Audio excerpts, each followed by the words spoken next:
সব থেকে easy breakfast পোহা।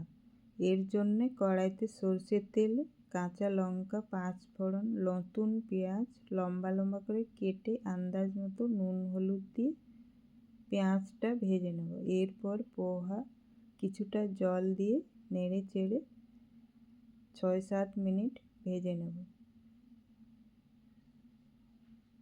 ভাজা ভাজা হয়ে গেলে তার মধ্যে আধা চামচ মতো চিনি দিয়ে নেড়ে চেড়ে গ্যাসের আঁচ কমিয়ে দিয়ে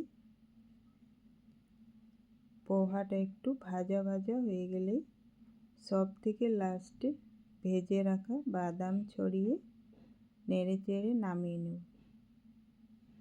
তাহলেই রেডি হয়ে গেল সব থেকে ইজি ব্রেকফাস্ট পোহা।